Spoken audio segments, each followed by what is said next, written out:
कोकण आहे साहित्य रत्नांची खाण। याच भूमी नदीलीत साने गुरुजी, विंदा, खांडेकर, जयवंत, दळवीं सारखी अनेक रत्न। हाच वारसा चालवतायत नव्या पिढीचे, नव्या दमाचे साहित्यिक। अशाच साहित्यिकांसाठी कोकण सातनं आणलं हक्काचं व्यासपीठ। जागर कोकणच्या साहित्य रत्नांचा। दर रविवारी पहा कोकणचं पहिलं दैनिक कोकण सात आणि कोकण सात लाईव्ह वर। नमस्कार, कोकणचं पहिलं दैनिक कोकण सात आणि कोकणचं नंबर 1 महा चॅनल कोकण सात लाईव्हच्या जागर कोकणचा साहित्य रत्नांचा या विशेष सदरामध्ये आपल्या सगळ्यांचं स्वागत करतो। आतापर्यंत आपण सिंधुदुर्ग जिल्ह्यातले किंवा कोकणातले जे साहित्य रत्न होते त्यांच्यापर्यंत पोहोचलो, त्यांच्या मुलाखती घेतल्या, साहित्य क्षेत्रातला त्यांचा जो अनुभव होता तो आपण जाणून घेतला होता। आज आपण अशा एका साहित्यिकाला भेटतोय की ज्यांनी चळवळीतनं काम केलेलं आहे, समाजामध्ये ते आजही कार्यरत आहेत आणि समाजातल्या विविध प्रश्नांवर वाचा फोडत असतानाच एक बाल साहित्यिक म्हणून कवी मनाचे असणारे विठ्ठल कदम, कविवर्य विठ्ठल कदम सर आपल्यासोबत आहेत। गेली अनेक वर्ष साहित्य क्षेत्रात चळवळीमध्ये ते काम करत आहेत आणि खूप मोठा अनुभव त्यांना आहे। महाराष्ट्र शासनाचा आदर्श शिक्षक पुरस्कारसुद्धा सरांना प्राप्त झालेला आहे। सर, आपलं खूप खूप स्वागत सर्वप्रथम या मुलाखतीमध्ये। जय भीम, नमस्कार। नक्कीच सर, ज्या पद्धतीनं मी म्हटलं की साहित्य असेल, चळवळ असेल, आंबेडकरी चळवळ विशेषतः असेल किंवा सांस्कृतिक क्षेत्र असेल, प्रत्येक ठिकाणी तुम्ही एक वेगळं असं कार्य केलेलं आहे आणि नाविन्यपूर्ण असा उपक्रम तुमचा नेहमीच असतो। आणि हे करत असताना एक साहित्यिक म्हणून सुरुवातीला बघितलं तर काव्यसंग्रह तुमचा प्रकाशित झालेला आहे रुमणी नावाचा, आणि त्याचबरोबर बघितलं तर बालसाहित्यिकांबद्दलची तुमची ओढ असेल, बालसाहित्यावर तुम्ही लिहिलेली पुस्तकं असतील, कथासंग्रह असेल किंवा कविता संग्रह असेल, हे अधिक प्रमाणात दिसतात। तर सुरुवातीचा माझा प्रश्न तुम्हाला हाच आहे की लिहायला सुरुवात कशी तुम्ही केली किंवा साहित्याकडे तुम्ही कसे वळला?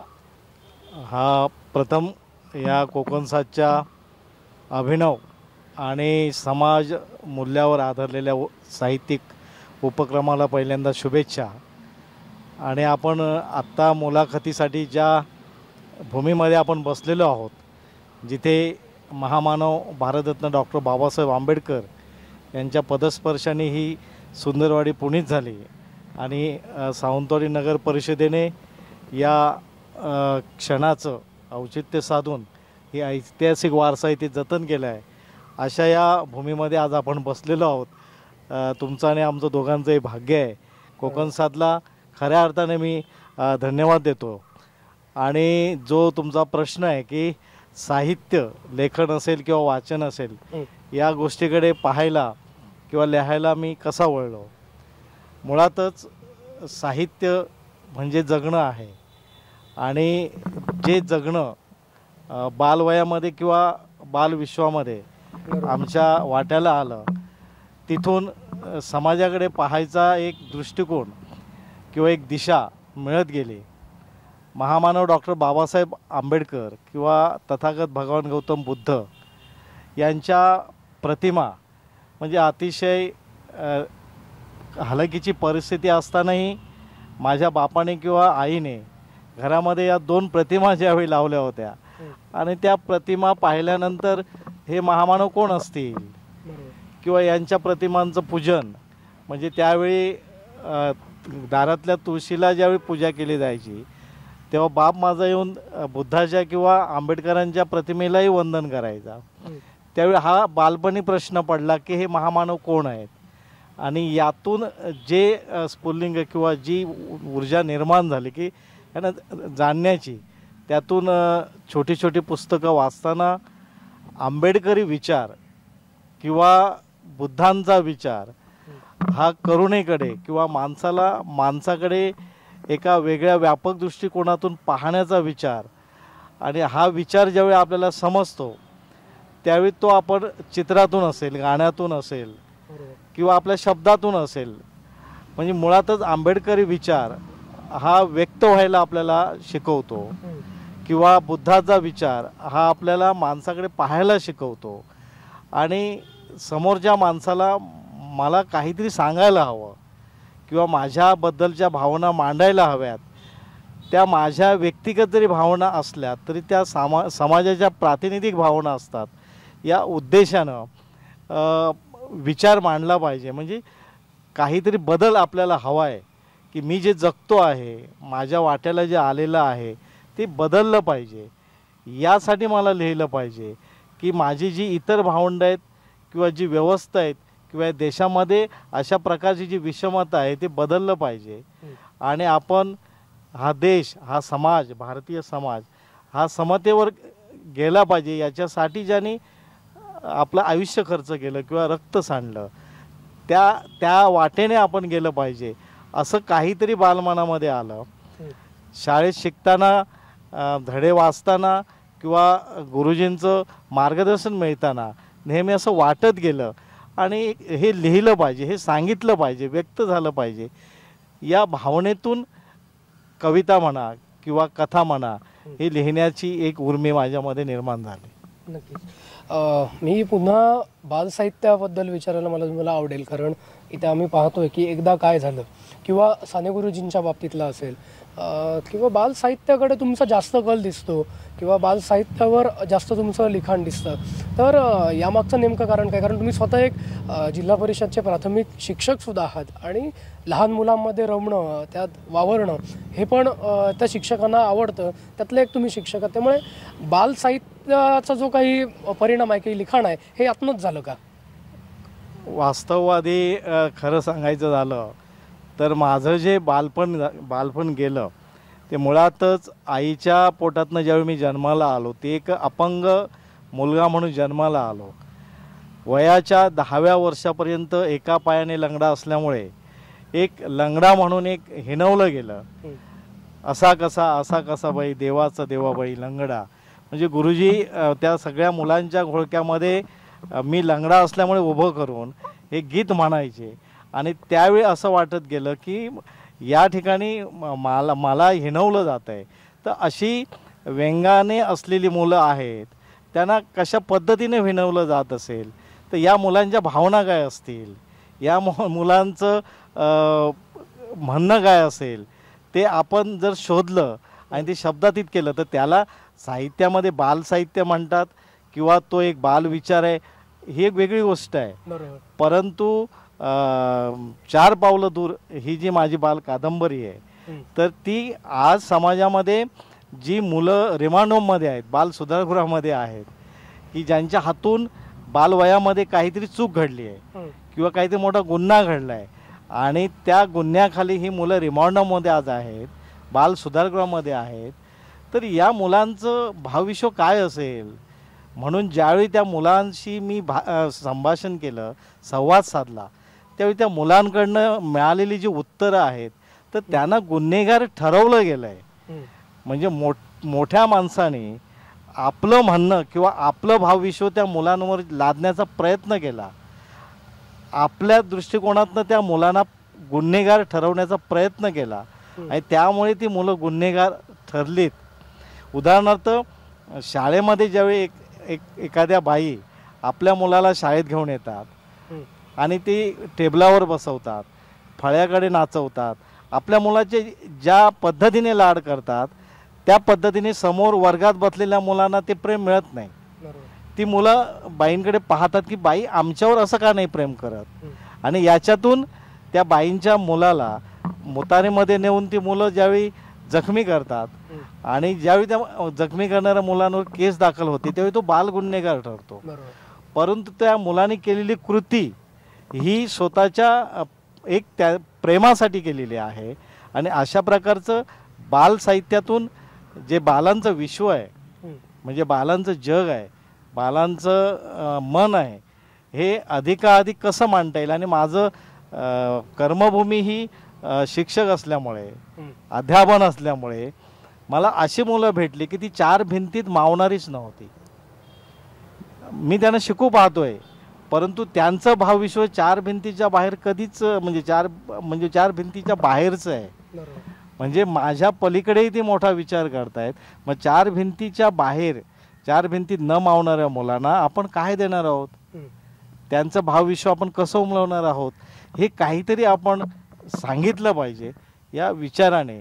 मग ती बालगीतं असतील, बालकथा असतील किंवा बाल कादंबरी असेल किंवा अनेक गोष्टी असतील. म्हणजे मी स्वप्न विकणारा माणूस नावाचा जो 7वीमध्ये पाठ आहे, तर त्या पाठाच्या आधारे एक विमानाची सहलसुद्धा मुलांच्या मनातले आम्ही घडवून आणली. किंवा अनेक ठिकाणी साहित्यामधल्या परिसंवादामध्ये मुलांचा सहभाग असेल. अनेक ठिकाणी मला असं वाटतं की मुलांनी हायकिंग करावं, मुलांनी स्विमिंग करावं. म्हणजे आता जे बदललेलं जग आहे त्या जगातलं मुलांचं भावविश्व आपल्याला त्यांना त्याचं देता आलं पाहिजे, या उद्देशानं मी बाल या साहित्याकडे पाहतोय. आणि या बाल साहित्याची गंमत अशी झाली आहे की बाल साहित्याच्या व्याख्येमध्ये बरेच आता गंमत आहे. म्हणजे एखाद्या साहित्यिकाने जर पुस्तकं लिहिलीत आणि त्याला बाल साहित्यिक म्हटलं तर ते त्याला कमी दर्जाचं वाटतं. त्या बाल साहित्यातलं जे अवॉर्ड आहेत, साहित्य अकादमी पुरस्कार आहेत, ते मला हवे आहेत. पण तुम्हाला बाल साहित्य कोणी म्हटलं साहित्यिकांमध्ये तर ते त्याला प्रतिष्ठेचं वाटत नाही. तर सर्वांनीच व्यक्त केलेलं आहे की बालकविता लिहिणं, बालकथा लिहिणं किंवा बाल साहित्य लिहिणं हे साहित्यातील सगळ्यात मोठी अवजड गोष्ट आहे. कारण ते जग, ते विश्व हे अतिशय प्रामाणिक आहे असं मला वाटतं. नक्कीच सर, तुमचा जन्म माणगावसारख्या भूमीमध्ये झाला आणि चळवळीमध्ये तुम्ही नेहमीच काम करत होता. आंबेडकरी विचार हा तेव्हापासून तुम्ही पुढे घेऊन जात आहे. समाजात विविध क्षेत्रात काम करत असताना अगदी सांस्कृतिक असेल, साहित्य असेल, सगळ्याच क्षेत्रात तुमचं कार्य आहे. तर गेली 30-35 वर्ष तुम्ही या क्षेत्रात आहात, तर त्याबद्दल काय सांगाल? साहित्य चळवळ असू दे किंवा सामाजिक चळवळ असू दे, मुळातच विचार किंवा भूमिका ही आपल्याला व्यवस्था बदलाची भूमिका असते. बरोबर. एकूणच आंबेडकरी विचार किंवा शिवरायांचा विचार असेल, महात्मा फुलेंचा विचार असेल, तर हा करुणेचा विचार आहे की ज्याचं शोषण होत आहे त्याला त्याचं जगणं मिळालं पाहिजे. बरोबर. किंवा जो शोषण करतो आहे त्याला आपण करुणेने किंवा त्याच्यामध्ये आपण जे बदल करायचे आहेत. म्हणजे आता साहित्यामध्ये विद्रोह हा नावाचा एक शब्द आहे की आपण बंड करतो, आपण विद्रोह करतो. म्हणजे 1962 नंतर मराठी साहित्यामध्ये दलित साहित्याचा जो प्रवाह आला की ज्याला आता आपण आंबेडकरी साहित्य म्हणतोय किंवा परिवर्तनवादी साहित्य म्हणतोय, तर या साहित्याचं मोठं स्वागत झालं की मी असं जगलोय. म्हणजे आत्मकथनात्मक किंवा आत्मचरित्रात्मक कादंबऱ्या आल्या. म्हणजे त्याच्यामध्ये गोलपीठासारखं नामदेव ढसाळांचं असेल किंवा कोंडवाडासारखं दया पवारांचं असेल. म्हणजे अनेक, म्हणजे आता अलीकडच्या काळामध्ये मी आणि आम्ही आमचा बाप आला आहे किंवा अनेक कादंबऱ्या आल्या, अनेक कविता आल्या. आणि या परिवर्तनवादी किंवा या साहित्याचं स्वागत झालं. कारण ज्या व्यवस्थेमध्ये तो लेखक जगतो आहे ते त्याने मांडलेलं आहे. तो त्याचा आत्मानुभव आहे, ती त्याची वेदना आहे, ते त्याचं वास्तव आहे आणि वास्तव गोष्टीचं स्वागत झालं पाहिजे या अर्थाने. आता आंबेडकरी चळवळ म्हणजे साहित्यामध्ये सुद्धा कविता असेल, साहित्य असेल, याचं मोजमाप एका विचारवादामध्ये केलं जातं.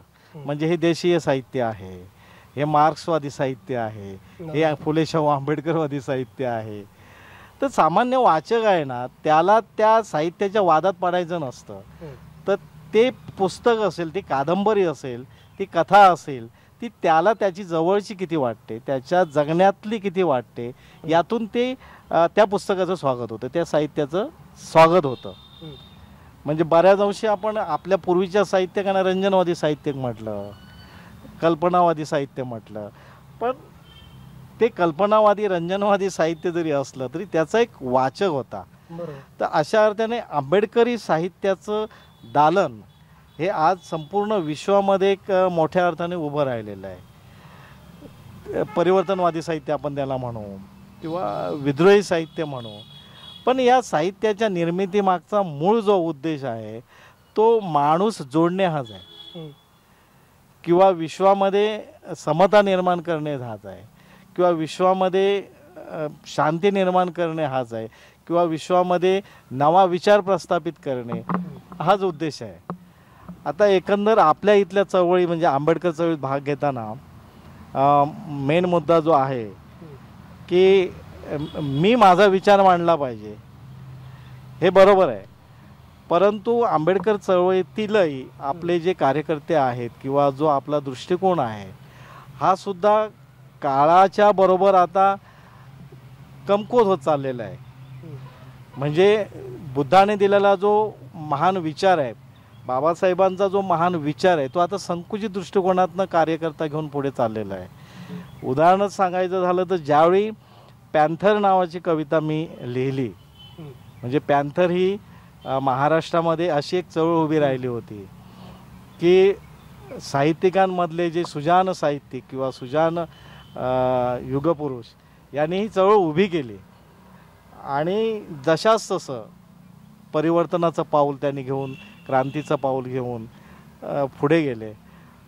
पण ज्यावेळी या पॅन्थर या चळवळीवर मी कवितेतनं भाष्य केलं त्यावेळी आंबेडकर चळवळीतीलच काही कार्यकर्त्यांनी माझ्यावर केस दाखल केले. या सिंधुदुर्गातली गोष्ट आहे की एका कवितेवर भाष्य केल्याबद्दल किंवा आत्मटीका केल्याबद्दल केस दाखल होते. म्हणजेच जो आंबेडकरी विचार अभिव्यक्तीचं संरक्षण करतो, अभिव्यक्तीचं स्वातंत्र्य देतो, तेच आंबेडकरी कार्यकर्ते एका आंबेडकरी चळवळीतीलच कार्यकर्त्यावर ज्यावेळी अशा प्रकारचं गुन्हा दाखल करतात त्यावेळी आपण आंबेडकर कितपत समजून घेतलेला आहे, भगवान बुद्ध किती समजून घेतलेलं आहे, शिवाजी महाराज किती समजून घेतलेलं आहे, महात्मा फुलेंचं चळवळ किती समजून घेतलेलं आहे, हा प्रश्न आजच्या चळवळीमध्ये उभा आहे की नेमकं दिशाहीन आपली वाटचाल चालली आहे असं माझं मत आहे. नक्कीच. माझा पुढचा प्रश्न हाच असणार होता की आपण ऐकतो की अभिव्यक्ती स्वातंत्र्य आपल्याला दिलं जात नाही, काही वेळा बंधनं अनेक वेळा येतात, विविध माध्यमं आहेत, साहित्य क्षेत्र आहेत, त्याच्यामध्ये व्यक्त होत असताना अनेक बंधनं, विशेषतः राजकीयदृष्ट्या आपण बघितलं तर साहित्यिकांवर दडपण असतं असं म्हटलं जातं, बोललं जातं, साहित्यिक मुक्तपणे लिहू शकत नाही असं म्हटलं जातं. तुम्ही आता एक उदाहरण दिलंच की तुमच्या स्वतःच्या बाबतीत जे घडलं ते तुम्ही सांगितलं, पण फक्त बालसाहित्य किंवा कविता न लिहिता तुम्ही अनेक वेळा व्याख्यानातही सहभागी होत असता, अनेक लेख पण तुम्ही लिहिलेले आहेत. तर असं तुम्हाला वाटतं का एक साहित्यिक म्हणून, कारण तुम्ही समाजात सुद्धा वावरताय, मी जसं म्हटलं गेली 30-35 वर्ष ह्या चळवळीत वावरत असताना जात, धर्म, पंथ असे विविध ज्या काही आपल्या पूर्वांपार चाललेल्या गोष्टी आहेत याचा जो काही परिणाम समाजातल्या लोकांवर होतो, तुम्ही समतेचा विषय काढला त्यामुळे मी ते विचारायचं वाटतं की हे सगळं तुम्ही अनुभवलेलं आहे, या गोष्टी पाहिलेल्या आहेत, तर त्याबद्दलही काय सांगाल. आणि एक साहित्यिक म्हणून साहित्यिकांना लिहिण्यासाठी कुठेतरी बंधनं येतात का, किंवा अशा प्रकार म्हणजे अभिव्यक्त स्वातंत्र्यावर किंवा अभिव्यक्त होण्यावर ही बंधनं साहित्यिकांवर येतात का, आणि विशेषतः राजकीय असतात का? हा प्रश्न अतिशय ऐरणीवर आहे. कारण आपल्या महाराष्ट्रामध्ये आपण बघितलं की दाभोलकर सर असतील किंवा आपले पानसरे सर असतील किंवा कुलबर्गी सर असतील किंवा गौरी लंकेश, तर मला सांगा ह्या विचारवंतांचा भर रस्त्यामध्ये जो खून झाला, या पाठीमागची जी व्यवस्था आहे किंवा ज्यांनी ह्या गोष्टी घडवल्यात, तर हे तसं पाहिलं तर हे भ्याडपणाचं लक्षण आहे.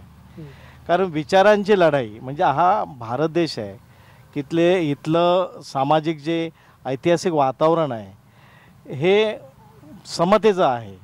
म्हणजे मुळातच इथे अनेक प्रकारचे विचारवाद आहेत, अनेक प्रकारचे सांस्कृतिक संचित आहेत, अनेक प्रकारचे धर्म आहेत, अनेक प्रकारचे जाती आहेत, आणि यातून हे राष्ट्र कित्येक काळ असं उभं आहे.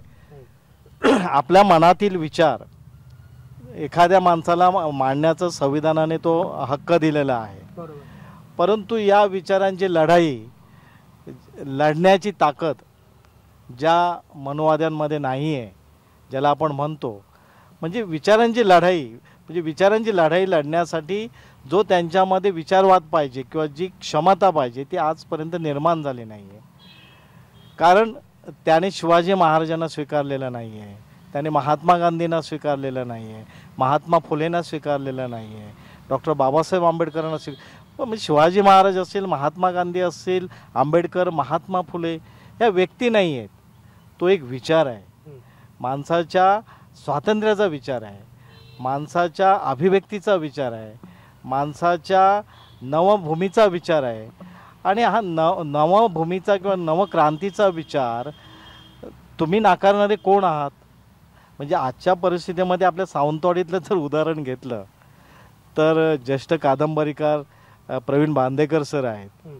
याने ज्या कादंबऱ्या इथल्या प्रदेशातल्या शोषणावर किंवा इथल्या चाळेगतीचा जो भाग आहे त्याच्यावर जे भाष्य केलं, मग उजव्या सोंड्याच्या बाहुल्या असतील किंवा चाळेगत असतील, या वास्तव दुःखावर किंवा वेदनेवर किंवा शोषणावर त्यांनी जे भाष्य केलं याची परिणिती आपल्याला आज काय दिसते?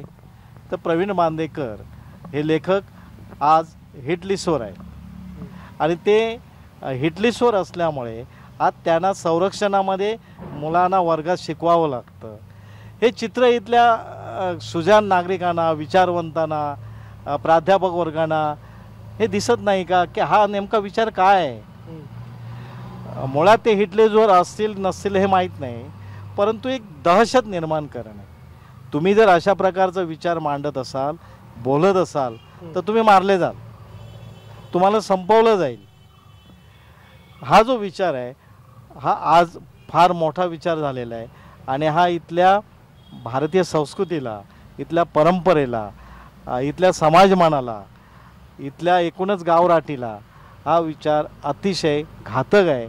आणि यातून उद्या भविष्यामध्ये जर सशस्त्र क्रांती झाली म्हणजे आपल्या देशामध्ये, म्हणजे जसं पॅन्थर निर्माण झालं किंवा जसं आपण नक्षलवादी म्हणतो तशा प्रकारची क्रांती निर्माण झाली तर जे सनातनी आहेत किंवा जे मनोवादी आहेत त्यांनी हलकं घेऊ नये असं मला वाटतं.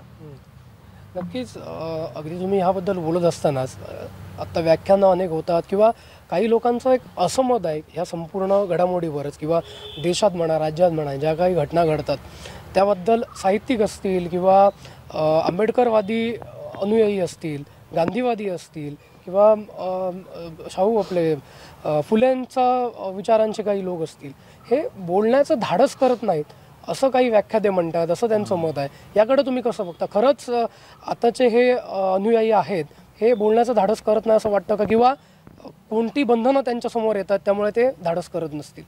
मुळात गावात सर कसं आहे की जेव्हा जेव्हा माणूस अभिव्यक्त होत असतो, स्वातंत्र्यावर आपल्या बोलत असतो किंवा दुसऱ्याच्या अभिव्यक्तीवर बोलत असतो, लढ्याला उभा राहत असतो, त्यावेळी तो प्रत्येक माणूस हा आंबेडकरवादी असतो, तो फुले शाहू आंबेडकरवादी असतो, तो शिवरायांना मानणारा असतो. आता जे बोललं जातं ते आज सोशल मीडियावर किंवा मीडिया हे आपल्यासमोर कितपत आणतं यावर अवलंबून आहे.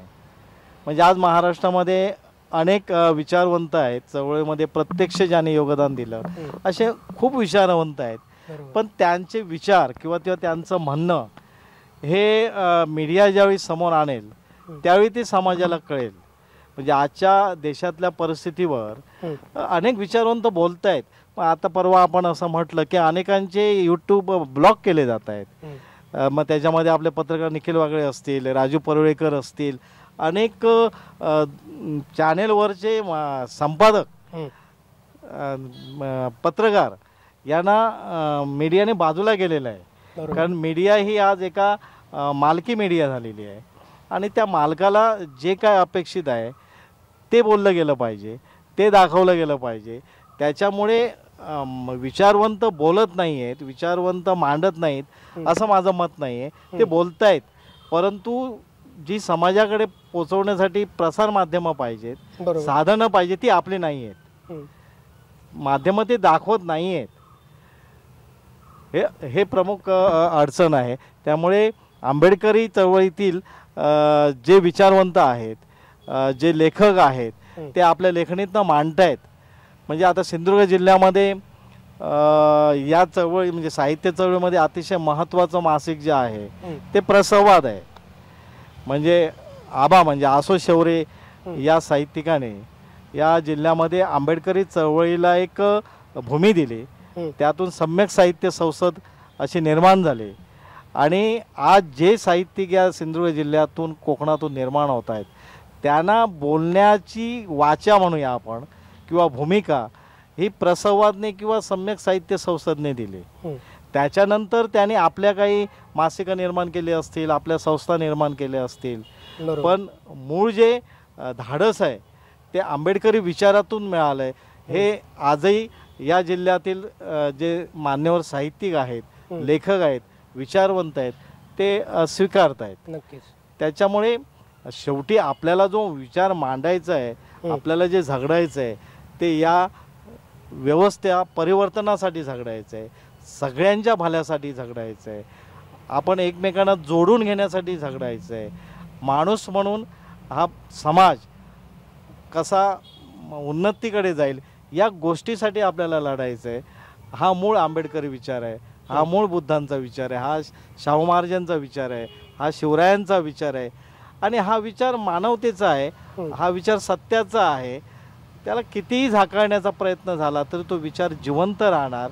तो साहित्यातनं असेल, कलेतनं असेल किंवा उद्या इतिहासातनं असेल, तो विचार मानलाच जाणार आहे, जिवंतच राहणार आहे असं मला वाटतं. नक्कीच. याच अनुसरून म्हणजे तुमची एक जी कादंबरी येते मुकयुद्ध नावाची, म्हणजे या मुकयुद्ध शब्दामध्येच किंवा त्या कादंबरीच्या नावामध्येच आता ज्या तुम्ही काही गोष्टी बोललात त्याचाच कुठेतरी सहभाग आहे किंवा त्यावरच ती आधारित आहे, किंवा ही कादंबरी नेमकी कशावर आहे मुकयुद्ध नावाची? म्हणजे आंबेडकरी चळवळीमध्ये डॉक्टर बाबासाहेब आंबेडकरांनं सुद्धा त्यावेळी मुकनायक नावाचं मासिक काढलं, कारण तो बोलूच शकत नव्हता. जो बोलत नाही पण तू प्रत्यक्ष तो आतून खूप काही बोलतोय, आपण आतून खूप काही तो पेटलेला आहे, आतून त्याला खूप काही बदलायचं आहे, आतून त्याला खूप काही सांगायचं आहे. असे अनेक नायक या भारतीय समाजामध्ये, म्हणजे आता आपला भारत देश हा तरुणांचा देश आहे, अनेक तरुणांना खूप काही बोलायचं आहे, खूप काही सांगायचं आहे. हे सगळे आज बोलू शकत नाही आहे, कारण त्यांना एक तसं व्यासपीठ नाही आहे. कारण त्यांना एका पद्धतीने गोंधळवलं गेलेलं आहे आणि असे जे काही अव्यक्त राहिलेले आहेत जे मुकनायक, ते मुकनायक उद्या जर बोलायला लागले तर काय घडेल.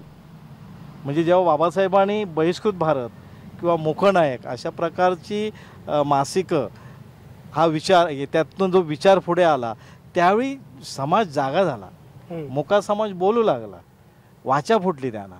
आणि त्यातून मग आजचं जे आपल्याला भारतीय समाज जीवन दिसतंय की एकूणच आजच्या घडीला आंबेडकरी समाज म्हणून जो उभा राहिला आहे, म्हणजे त्याला आपण दलित समाजातूनच आंबेडकरी समाज उभा राहिला असं नाही आहे, तर प्रज्ञावंत समाज म्हणूया आपल्याला, किंवा विज्ञानवादी समाज म्हणूया, जो आज उभा राहिला आहे तो शिवरायांच्या विचारातून उभा राहिला आहे, महात्मा फुलेंच्या विचारातून उभा राहिला आहे. त्याच्यामुळे हा समाजच उद्या ह्या राष्ट्राला वाचवू शकतो असं मला त्या मुकनायक मुकयुद्ध या कादंबरीतनं काहीतरी मी सांगू पाहतोय. नक्कीच. त्याचबरोबर एक काव्यसंग्रह सुद्धा तुमचा येतोय, त्याचं सुद्धा नाव एक वेगळं आहे, म्हणजे सविनय कायदेभंग असा तुमचा जो काव्यसंग्रह येतोय. तर काय नेमकं त्याच्यामधनं असणार आहे, कारण नावच थोडंसं वेगळं आहे, सविनय कायदेभंग. आता आपण इतिहास किंवा स्वातंत्र्य लढ्यामधला हा शब्द आहे की ब्रिटिशांचं मूठभर मीठ उचलून महात्मा गांधींनी सविनय कायदेभंग केला.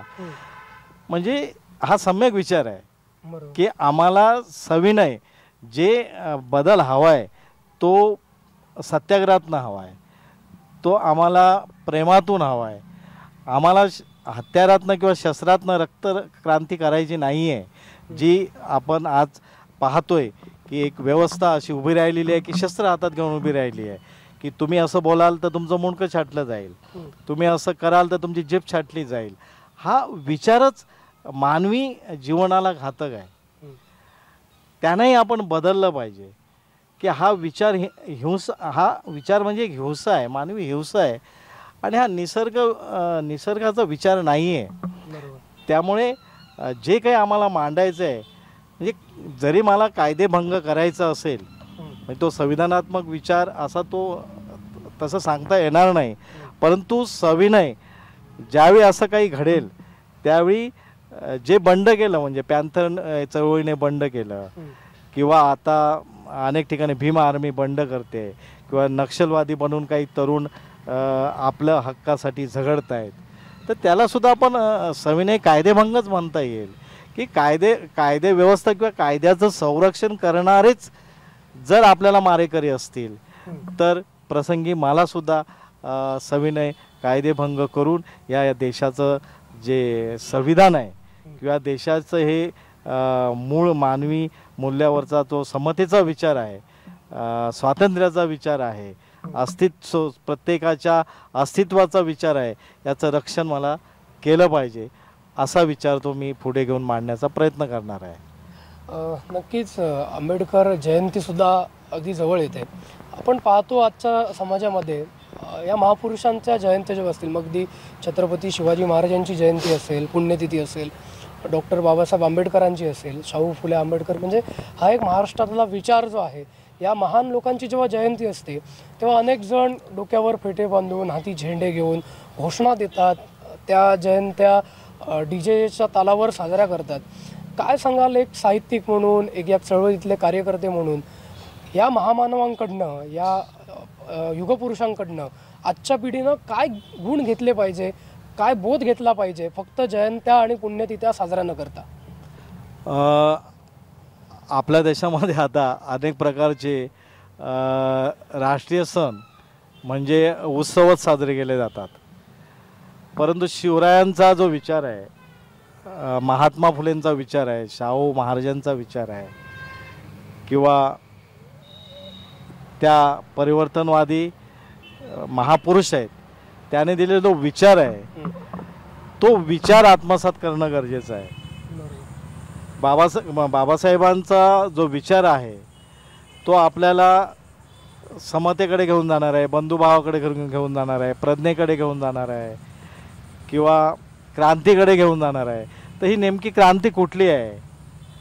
तर आपल्याला पुन्हा एकदा या देशामध्ये एका मोठ्या गटामध्ये उभं राहायचं नाही आहे, तर आपल्याला जे आपली भावंडं आहेत, जे आजही ज्यांचे भाकरीचे प्रश्न आहेत, ज्यांचे शिक्षणाचा प्रश्न आहे, ज्यांचा रोजगाराचा प्रश्न आहे किंवा आजही स्त्रियांचे किंवा मुलींचे प्रश्न आहेत, या प्रश्नावर आपल्याला काम करणं गरजेचं आहे. आर्थिक समता निर्माण करणं गरजेचं आहे, सामाजिक समता निर्माण करणं गरजेचं आहे. आज बऱ्याच तरुणांना बाबासाहेबांविषयी किंवा बुद्धांविषयी, शिवरायांविषयी जे वाचत आहेत किंवा जे खरं साहित्य आता येऊ लागलं आहे त्या साहित्याचा अभ्यास करतायत, त्यातून त्यांना कळू लागलं आहे की या महामानवांची जयंती करणं, त्यांचा जयघोष करणं किंवा डीजे लावून त्याच्यावर नाचणं आणि अशा प्रकारचे राजकीय लोकांच्या मनातील काही स्टंट निर्माण करणं हे चुकीचं आहे. आता बऱ्याच तरुणांना कळू लागलं आहे आणि त्यातून आता काही सामाजिक विधायक कामं तरुणांनी हातात घेतलेली आहेत, काही संस्थांनी हाती घेतलेले आहेत. म्हणजे आपण या ठिकाणी बसलो आहे, या स्मारकाचा सुद्धा बाबासाहेब इथे बापूसाहेब महाराजांना भेटायला आले. म्हणजे त्यावेळी एका दलिताला फाशीची शिक्षा झाली आणि त्या शिक्षेसाठी ते केस लढण्यासाठी आले असं सांगितलं जातं. पण या केसीचा अभ्यास केला तर त्या काळातले जे जमीनदार होते ते इथल्या शेतकऱ्यांचं, इथल्या गोरगरिबांचा जे छळ करत होते, इथले लोक ज्यावेळी बाबासाहेबांना भेटायला गेले त्यावेळी बाबासाहेबांना वाटलं की हाही प्रश्न तितकाच महत्त्वाचा आहे की इथल्या शेतकऱ्यांचा जमीनदार जे शोषण करतायत तो प्रश्न आपण सोडवला पाहिजे. आणि पुण्यश्लोक बापूसाहेब महाराज यांच्याशी त्यांची चर्चा होऊन तोही प्रश्न इथल्या जमीनदारांचा बऱ्याच अंशी सोडवला. म्हणजे बाबासाहेबांनी पाण्याचा सत्याग्रह केला, मंदिराचा सत्याग्रह केला. म्हणजे मंदिरात देवाचं दर्शन घेण्यासाठी नव्हे, पाणी पिण्यासाठी नव्हे, तर आपण माणूस आहोत, आपल्या स्वातंत्र्याचा हक्क, आपल्या माणुसकीचा हक्क आपण मिळवला पाहिजे. मात्र तो शांतीच्या लढ्याने, करुणेच्या लढ्याने बाबासाहेब म्हणजे महाराष्ट्रात जर सत्याग्रह घेतला, नाशिकचा कायराम मंदिरचा अनेक लढे बाबासाहेबांनी अहिंसा मार्गाने केलेले आहेत. त्याच्यामुळे आपण अशा एका आदर्शाचे पायी आहोत की आपल्याला अनेक क्षेत्रात बाबासाहेबांनी प्रकाश दाखवलेला आहे. मग ते साहित्य असेल, शिक्षण असेल, अनेक ठिकाणी दाखवलेलं आहे. तर आजच्या तरुणांनी आपण सगळ्यांनी म्हणजे बाबासाहेब हे एका विशिष्ट दलित समाज असेल किंवा इतर समाज असं न म्हणता शिवराय हे मराठ्यांचे आहेत, बाबासाहेब हे दलितांचे आहेत, फुले हे माळ्यांचे आहेत, असं काही न करता ह्या महामानवाने एकूणच भारतीय समाजाला, एकूणच देशातल्या सर्वांसाठी काम केलेलं आहे. त्यामुळे सर्वांनी एकत्र येऊन त्यांचा जो मूळ विचार आहे समतेचा, बंधुभावाचा, सत्याग्रहाचा, हा विचार आपण मोठा केला तर त्यांना खरं अभिवादन ठरेल. अशा प्रकारची रॅली, मोठे उत्सव किंवा जयंती करून या महामानवांना आपण अभिवादन केलं तर ते रास्त नाही आहे. तर त्यांच्या विचाराचं एक जरी पाऊल आपण पुढे टाकून पुढे गेलो तर त्यांना खरं अभिवादन ठरेल असं मला वाटतं. नक्कीच. एक शेवटचा जाता प्रश्न म्हणजे तो साहित्य क्षेत्राच्या दृष्टिकोनातनं, कारण बालसाहित्य असेल किंवा समाजातल्या घडणाऱ्या घटनांवर तुम्ही नेहमी भाष्य करत असता आणि एक नवीन पिढी ही साहित्य क्षेत्रात येते. म्हणजे अगदी तुमच्या घरात सुद्धा एक साहित्यिक तयार होते आणि नुकतंच तिचंसुद्धा एक जे काव्यसंग्रह आहे तो सुद्धा प्रकाशित झाला आहे. असं अनेक साहित्यिक, आज नवसाहित्यिक हे आपल्या जिल्ह्यामध्ये, आपल्या कोकणामध्ये निर्माण होत आहेत आणि आपल्या सिंधुदुर्गाला खूप मोठी परंपरा साहित्यिकांची आहे, कोकणाला खूप मोठी परंपरा आहे. अगदी केशवसुतांपासनं सावंतवाडीतल्या अगदी आमच्या वसंत सावंतांपासून आतापर्यंत बघितलं तर मगाशी त्यांचं तुम्ही नाव घेतलं ते प्रवीण बांदेकर सर असतील किंवा अनेक अशी साहित्यिक मंडळी आज आपल्या जिल्ह्यामध्ये कार्यरत आहेत.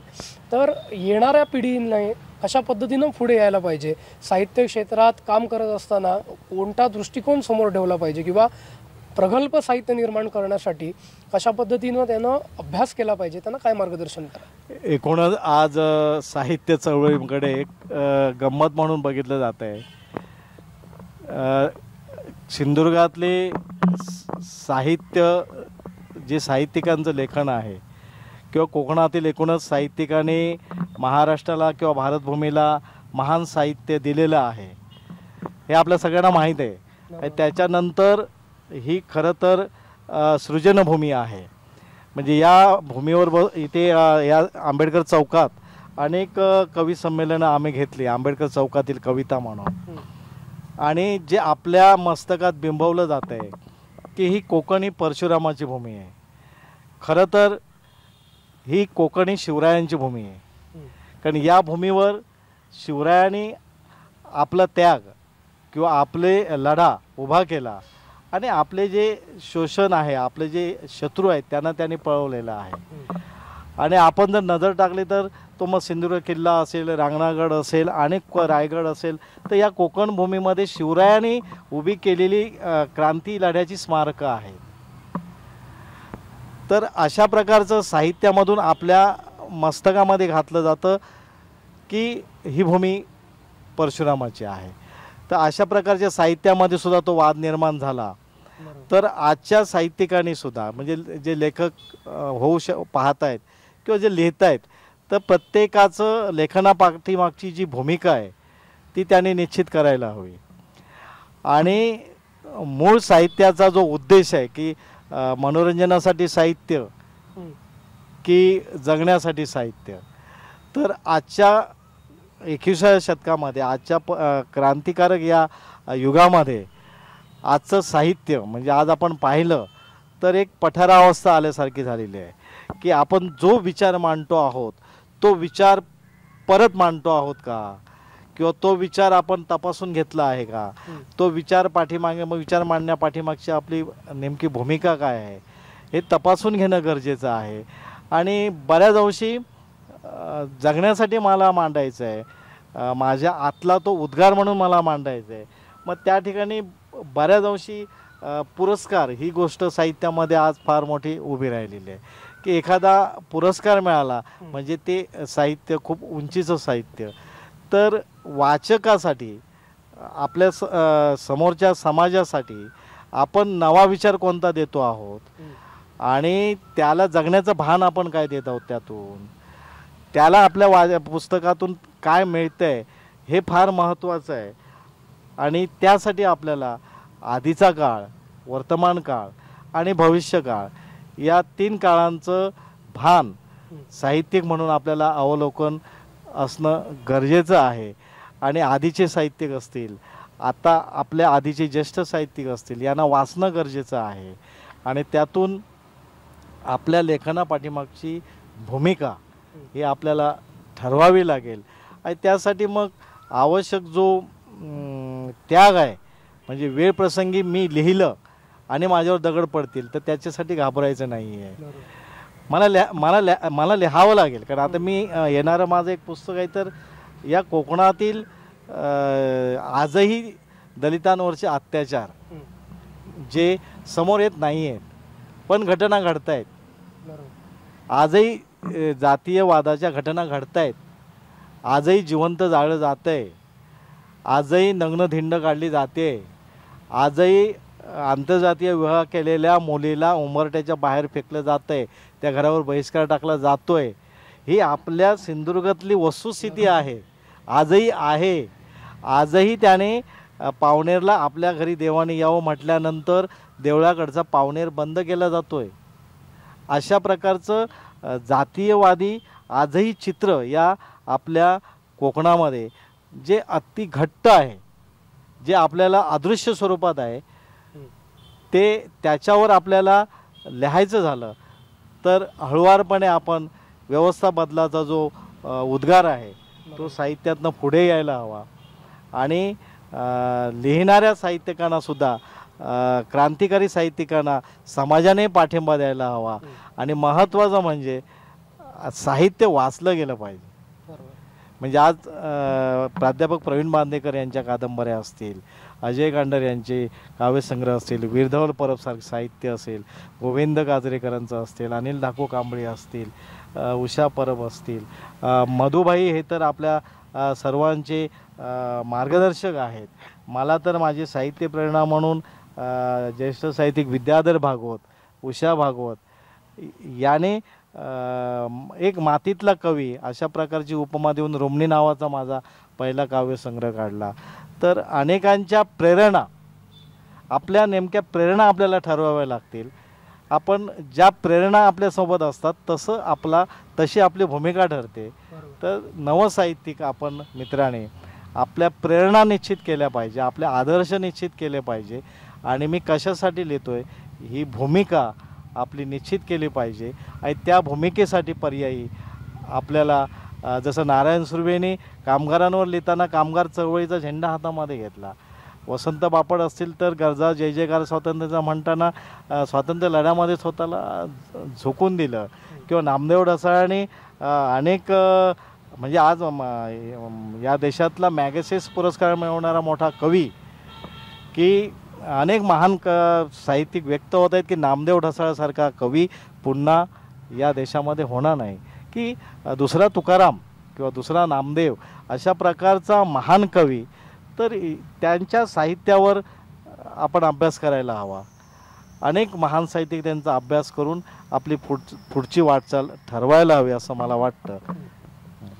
नक्कीच सर, धन्यवाद. आज अगदी बाल साहित्य असेल किंवा समाजात ज्या घटना घडतात त्याच्यावर तुम्ही परखड भाष्य केलं, किंवा आज जे मुकयुद्ध खऱ्या अर्थानं आपल्या समाजात सुरू आहे त्याविषयी तुम्ही परखड मत मांडलं, त्याबद्दल आपले खूप खूप धन्यवाद. आणि विशेष म्हणजे आपली जी नवीन कादंबरी येऊ घातलेली आहे, जी प्रकाशित होणार आहे, मुकयुद्ध असेल किंवा जो काव्यसंग्रह आहे सविनय कायदेभंग, याच्यासाठी आणि आपल्या आगामी वाटचालीसाठी सुद्धा आमच्या संपूर्ण कोकणसाद टीमकडनं तुम्हाला खूप खूप शुभेच्छा. आपण आपला वेळ दिलात त्यासाठी आपले धन्यवाद. धन्यवाद. कोकणसादला पुन्हा एकदा शुभेच्छा. धन्यवाद.